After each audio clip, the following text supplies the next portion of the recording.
Howdy folks, Grebner here with Grebner Outdoors. Really quick, I wanted to talk to you guys about training scars and indoor archery. More accurately, living room archery.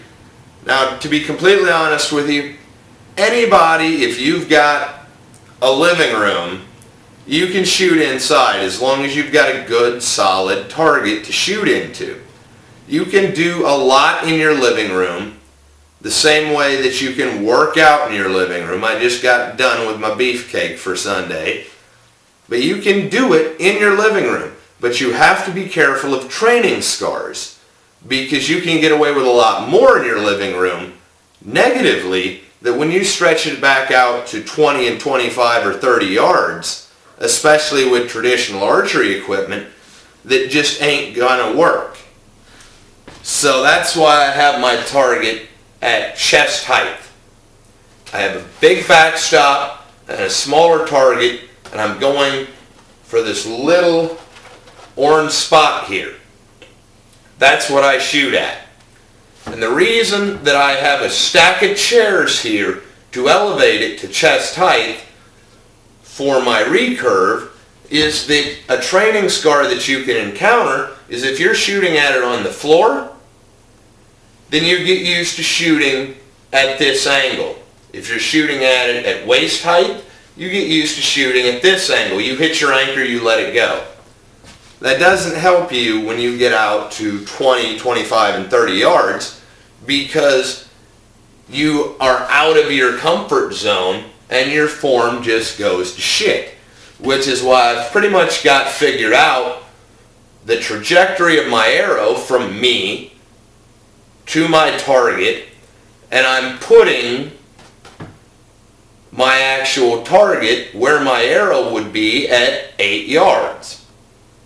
If I was taking a 20-yard shot, that way in my muscle memory, in my intuitive, instinctive shooting, I'm not coming back to anchor and then, God forbid, at a 3D shooter when I'm out hunting, I come back to anchor, my mind judges it, it's a shot that I should be able to make, and then I let fly, but I don't have the correct muscle memory for my intuitive shooting because I'm, shooting lazy in my living room.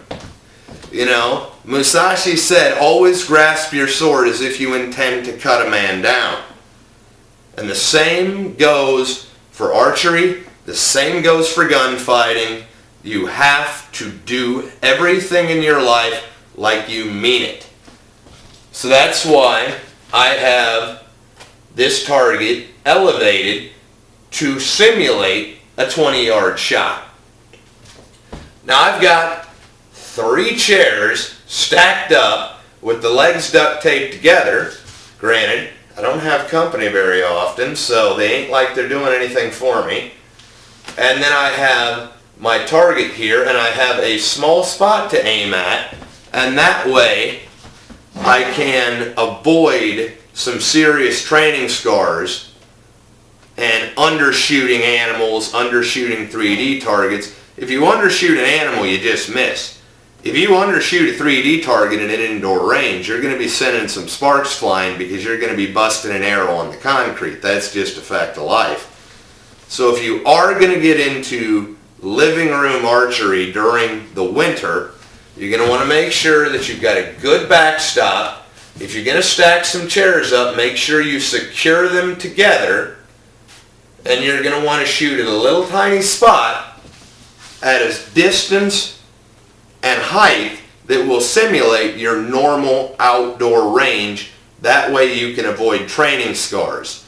And always shoot your arrow like you mean it. No lazy anchoring, good form, and trust me, I don't do it as much as I should, because it's fun when you're in your living room just twanging your string and letting them fly in, because you can't really miss.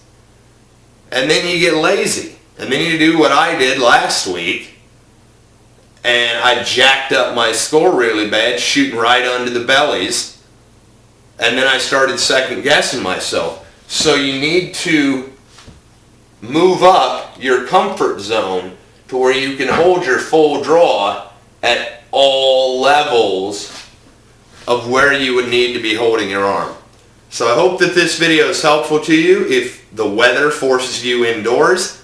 As always, God bless all my sportsmen of America. Join the NRA to protect our rights. Please check out my friends over at legallyconcealed.org.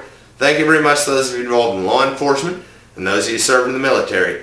And thanks for watching Tex Grebner Outdoors. Don't forget to rate positively, comment nicely, subscribe, and share this shit on all possible medias.